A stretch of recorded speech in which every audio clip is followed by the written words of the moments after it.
Hello everyone, and welcome to your weekly video sneak peek of the upcoming issue of the Mountain Xpress.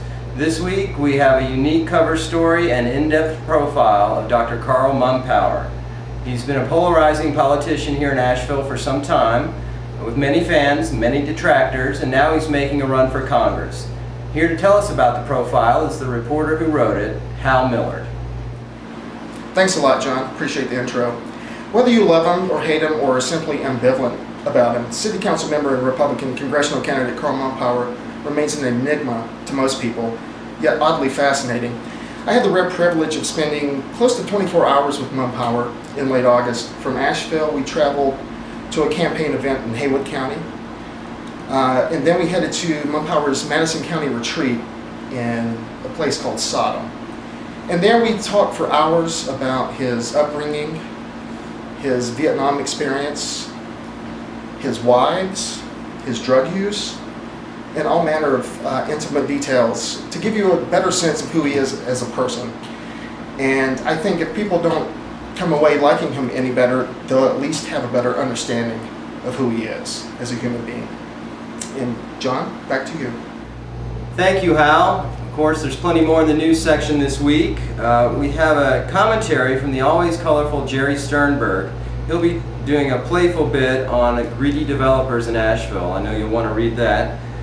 In our coverage of the Buncombe County Commissioners, reporter David Forbes takes a hard look at a brewing controversy about the selection of planning board members. Also, we have a story on internal disputes at WPVM, the low-power FM radio station in Asheville. Updates on the Pack Park construction, on the pending sentencing of Bobby Medford and former law officers he used to work with. Also in the food section, we have a special piece about Mo Daddy's, a new but already beloved joint that's right down on Fillmore Avenue next to Mamacita's. In the gardening section, The Dirt, we have part 2 of Margaret Williams' Corn Diaries. For all of you trying to grow corn this summer, I think you'll find it interesting. And we've also got an interesting report from the Cliffs at High Carolina that will appear in the Green Scene, where we'll hear about some neighbors' concerns about the potential environmental impacts of that new development. And now let's turn it over to A&E editor Rebecca Sulak to see what else is in the paper. We have some great stories in the arts section this week. Number 1 on the list, we have Art Spiegelman. Our writer talks to Professor Rick Chess at UNCA about Spiegelman. He'll be giving a lecture at Thomas Wolfe next week. We also have an interview with a former Asheville resident who used to play in several bands, who's now playing in a band that's coming to town from Austin, and they have a great new album. They'll be playing at the Emerald Lounge, and that should be a wonderful show.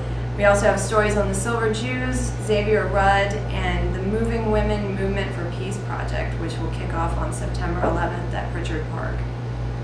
All that and much more in this week's issue of the Express. We'll see you Wednesday.